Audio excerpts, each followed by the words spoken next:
I had been going through some tremendous financial difficulties in my life.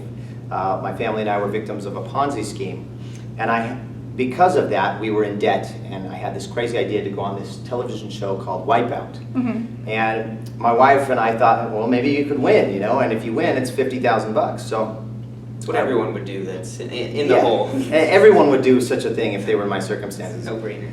But I went on the show and I won. Mm-hmm. And from there, I thought, man, not only did I win, but I saw how much fun everyone, cast and crew, and everyone was having on set.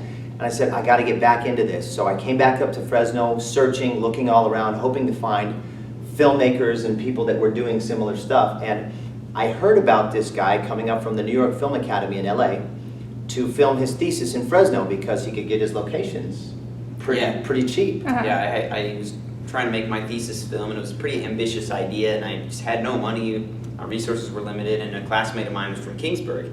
And he said, I bet if you go up to Fresno, you'll probably get your permit and locations and everything for free. And so I came up, and sure enough, I did. And that's when I met Travis. He was auditioning to be a stunt guy in my film, and having just won Wipeout, he was a self-proclaimed stuntman, professional. Yeah. And so after a while, I was still living in LA, but I kept coming back and forth to Fresno to work with Travis, and we kept discussing this idea for the Gallows, and eventually he just convinced me to move up to Fresno. Yeah, to make movies, not in LA, just make movies in Fresno. The main kind of core idea is from this story my dad used to tell me about a kid that died in his high school when he went to high school. And it was in my hometown, Beatrice, Nebraska. And I told this story to Travis when we started discussing, what's our first movie going to be together. And he immediately was like, that's a cool idea, and I think that could make a really cool movie. And set it in a high school after dark. That's something we haven't seen before. Yeah. Yeah, we loved that setting. Everyone can relate to high school or school. And it's scary enough during the day when everyone's there and all the social pressures, but eliminate all that and you have quiet, dark, eerie hallways, and it's very creepy. Filming was tough.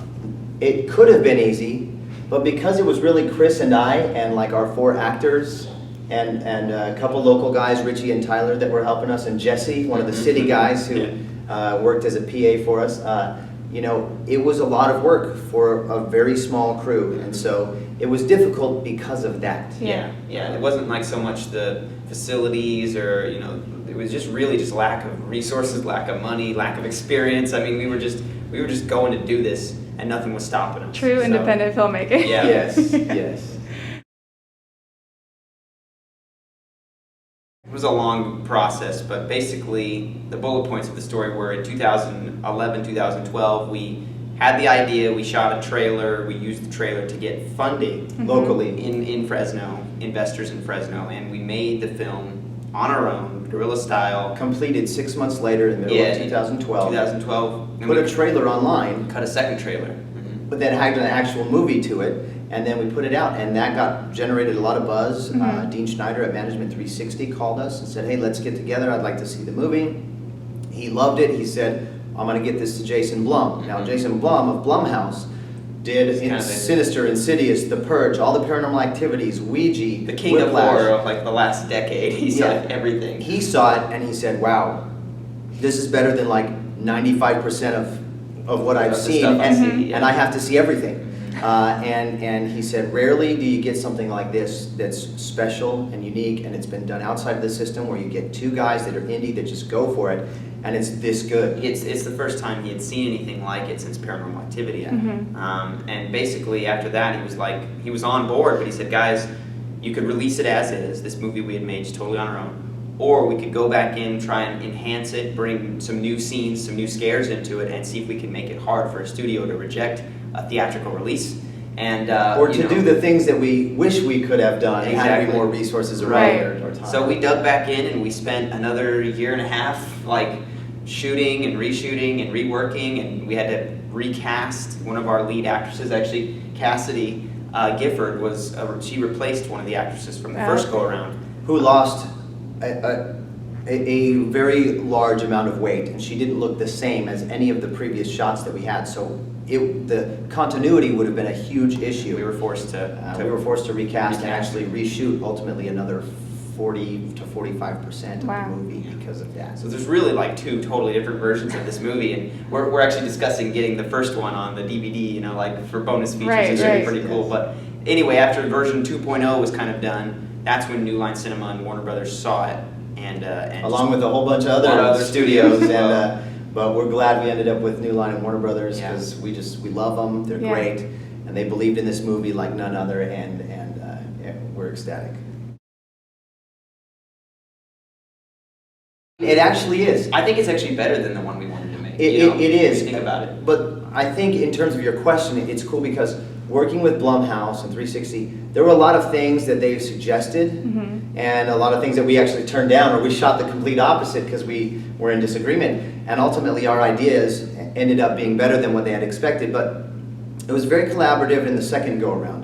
But ultimately they allowed us the freedom to make the movie that we originally wanted and intended. So there's not a huge change in the storyline. Story's There's very- just very better much. shots and enhanced shots from having a little bit more time to be able to, Yeah. you know, to finesse it. And some of our favorite scenes, and some of the key scenes from the very original film, carried over to the version that people will see in theaters, which is awesome. They have Right. gone unchanged, and the Yeah. reason why is because they're some of the biggest scream moments, and they're incredible. I want everyone to see them, but they're incredible. Well, I think we probably do, but we do, but we don't want to jinx We're it. afraid to speak them out No, loud. no We were actually jinxing talking it, to no our manager jinxing. last night, and we asked him the same question. He's like, I don't even want to. Let's not talk about I it. don't want you to know? talk about it. Like, look, just We're just excited, and we do want Fresno to come out and check it out because we want to keep making movies here, and Or just and we movies in want general, yeah. and keep everyone in town involved like we have been, and it's exciting to be doing this here, and But it would mean a lot to have Fresno just show up at the box office, you know? stick It'd it be to the cool man, stick it to the man, stick it to Hollywood a little bit. I mean, look, we're there more often now than Yeah. not, and we like working with them. Don't get too carried away, but it'd be cool to have, you know, have them just look at the chart and be like, Fresno, man. Not only was the movie made there, but those guys represent. We're going to be in Fresno, Here. and Clovis, and roundabout. We're going to be going back and forth between as many theaters as we can. Maybe more so Edwards and Maya, and like doing Q&As and doing, you know, just throwing out shirts if we have any from, you know, whatever. Just getting involved and all that. But yeah, I mean, we'll be here. We're going to be around energizing the hometown crowd. Well, there's a couple of things. In terms of TV, we have another feature-length film we're working on, we're developing. We have several other ideas for features that are on the back burner, but also a 10-episode television series that we're working on. And then, you know, we're going to be working on more films. We are. Okay. Yeah, I mean, unless we got to be in the mountains, but we can be in the mountains. Unless we got to be at the beach, then, you know, we'll have to go to the beach. But we're planning a lot of, or if there's an Eiffel Tower shot, we might have to go to Paris or something. But we plan on doing a lot more here in Fresno.